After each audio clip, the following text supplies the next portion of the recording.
தேவனுடைய பெட்டி ஓபேத்-ஏதோமுடைய வீட்டிலே 3 மாத காலம் இருக்கையில் கர்த்தர் அவனையும் அவன் வீட்டையும் அவனுக்கு உண்டான எல்லாவற்றையும் ஆசீர்வதித்தாராம். எனக்கு பிரியமானவர்களே, இன்றைக்கு மக்கள் ஆசீர்வாதத்துக்காய் அலைமோதுகிற பொழுது ஒரு மனுஷனுடைய வீட்டில் இருந்த ஒரு பெட்டி அவன் வீட்டையும் அவனுக்கு உண்டான எல்லாவற்றையும் ஆசீர்வதித்ததாம். இது ஒரு மனிதன் கொடுக்கிற ஆசீர்வாதம் அல்ல, ஒரு உலகம் கொடுக்கிற ஆசீர்வாதம் அல்ல, கர்த்தரே அவனை ஆசீர்வதித்தார். இன்னைக்கு அந்த பெட்டி உங்களுடைய வீட்டில் இருந்தால் உங்களுடைய வீடு எவ்வளவாய் ஆசீர்வதிக்கப்படும். நீங்க கேட்கலாம், அது அந்த நாட்கள் இஸ்ரவேல் ஜனங்களுடைய கையில இருந்த பெட்டி, இது எப்படி இன்றைக்கு என்னுடைய வீட்டில் இருக்க முடியும் என்று நான் நிச்சயமாய் சொல்லுவேன். இன்றைக்கும் இந்த பெட்டி உங்களுடைய வீட்டில் இருக்க முடியும். இந்த பெட்டி உங்க வீட்டில் இருக்குமா இருந்தால் நிச்சயம் உங்க ஜீவியம் இன்றைக்கும் ஆசீர்வதிக்கப்படும். பிரியமானவர்களே, அது ஒரு சாதாரண பெட்டி அல்ல.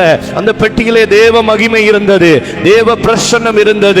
அதனாலே அந்த மனுஷனுடைய வீடு ஆசீர்வதிக்கப்பட்டது போல இன்றைக்கு தேவ பிரசன்னம் நம்முடைய வீடுகளுக்குள்ளே இருக்குமா இருந்தால் நம்முடைய வீடு கர்த்தரால் ஆசீர்வதிக்கப்பட்ட வீடாய் மாறும். பிரியமானவர்களே, அது மாத்திரமல்ல, அந்த மனுஷனுடைய வீட்டிலே இருந்த அந்த பெட்டிக்குள்ளே 3 பொருட்கள் இருந்தது.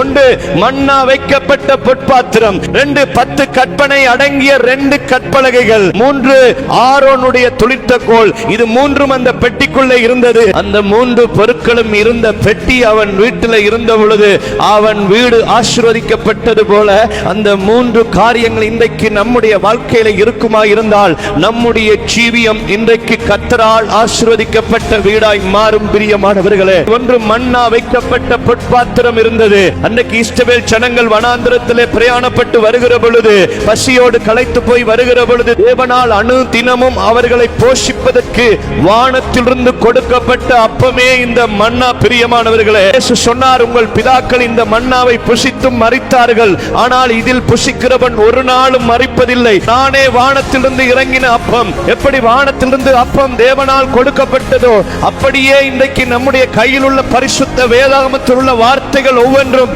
தேவனுடைய ஆவியினால் அருளப்பட்டு எழுதப்பட்டிருக்கிறது. கர்த்தரே நமக்கு அதை கொடுத்திருக்கிறார். இந்த வார்த்தைகளை வாசித்து தியானித்து இதன்படி இன்றைக்கு நாம் நடப்போமா இருந்தால், இந்த மன்னா இன்றைக்கு நம்முடைய வீடுகளுக்குள்ளே இருக்குமா இருந்தால் நிச்சயமாய் நம்முடைய வீடு ஓபேத்-ஏதோமுடைய வீடு ஆசீர்வதிக்கப்பட்டது போல ஆசீர்வதிக்கப்பட்ட வீடாய் மாறும். பிரியமானவர்களே, அவருடைய வேதத்தில் இரவும் பகலும் தியானமாய் இருந்து அவர் வழிகளில் நடக்கிற மனுஷன் பாக்கியவான். அவன் நீர்க்கால்களில் ஓரத்திலே நடப்பட்டு தன் காலத்திலே தன் கனியை தந்து இலை உதிராத மரத்தை போல் இருப்பான் என்கிற வார்த்தையின்படி அவருடைய ஆசீர்வாதம் நிச்சயம் நம்முடைய வீடுகளுக்குள்ளே இருக்கும். பிரியமானவர்களே, 2 10 கற்பனை அடங்கிய 2 கற்பலகை இருந்தது. பிரியமானவர்களே, இயேசு கிறிஸ்து 10 கற்பனை எடுத்து 2ஆய் பிரித்து அன்பிலே கொண்டு வந்தார். உன் தேவனாகிய கர்த்தரிடத்திலே முழு இருதயத்தோடும் முழு ஆத்துமாவோடு முழு பலத்தோடும் அன்பு கூறுவாயாக என்றும், உன்னிடத்திலே அன்பு கூறுகிறது போல பிறனிடத்திலும் அன்பு கூறுவாயாக என்று அன்பிலே கொண்டு வந்தார். பிரியமானவர்களே, இன்றைக்கு நம்முடைய தேவனாகிய கர்த்தரை நாம் உண்மையாய் நேசித்து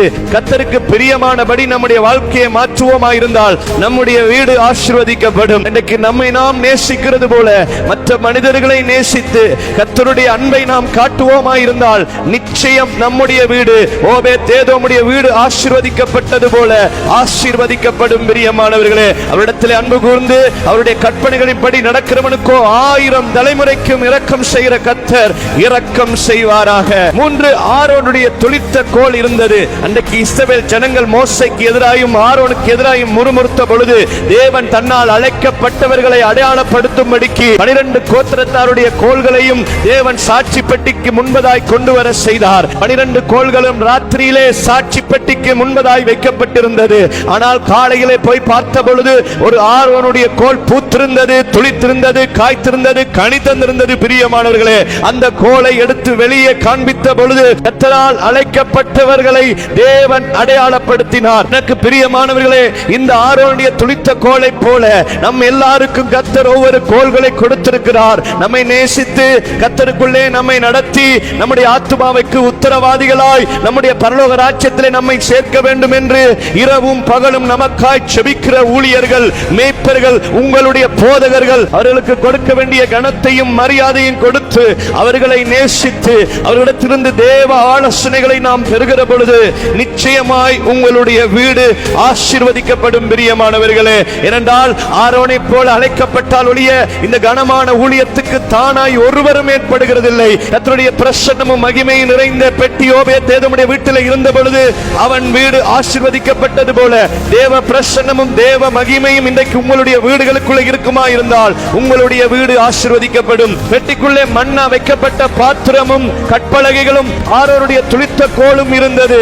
அந்த பெட்டி அவன் வீட்டிலே இருக்கையிலே அவன் வீடு ஆசீர்வதிக்கப்பட்டது போல கர்த்தருடைய வார்த்தையை தியானித்து அதன்படி நடந்து கர்த்தரை உண்மையாய் நேசித்து மற்றவர்களையும் நேசித்து கர்த்தரால் நமக்கு கொடுக்கப்பட்ட ஊழியக்காரர்களை நேசித்து கர்த்தருடைய ஆலோசனையின்படி நடப்போமாயிருந்தால் நிச்சயமாய் உங்களுடைய வீடு மாத்திரமல்ல உங்களுக்கு உண்டானவைகள் யாவற்றையும் கர்த்தர் ஆசீர்வதிப்பாராக.